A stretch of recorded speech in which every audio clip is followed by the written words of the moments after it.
ये अहिल्या स्थान है। अहिल्या स्थान और इसकी कहानी रामायण से जुड़ी हुई है। इस जगह पर गौतम ऋषि ने अपनी पत्नी अहिल्या से गुस्सा होकर उन्हें शाप दिया था और वो पत्थर की बन गई थी।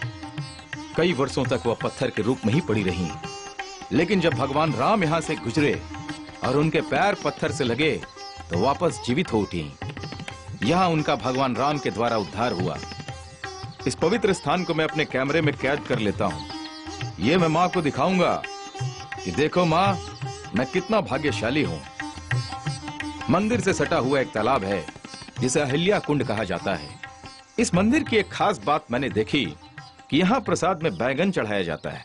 सतयुग में अपने पति द्वारा श्रापित होके पत्थर बन गई थी और त्रेता में भगवान राम अपने गुरु विश्वामित्र छोटे भाई लखनलाल जी के साथ तारक वन से चल के जनकपुर धनुष यज्ञ देखने जा रहे थे। उसी क्रम में यहाँ पधारे और वो नारी के रूप में शिला जो पड़ा हुआ देखे भगवान राम, तो अपने गुरु विश्वामित्र से प्रश्न किए, जो आश्रम एक दीख मगमाही खगमृग जीव जंतु तहनाई, पूछा मुनि शिला प्रभु देखी, सकल कथा मुनि कहा विशेषी। प्रभु राम ये पूछ रहे हैं, जो गुरुदेव ये किनका आश्रम है, ये शिला कैसी पड़ी हुई है जहाँ न कोई जीव है, न जंतु है, न खग है, न मृग है, निर्जन भूमि में कैसी शिला पड़ी हुई है।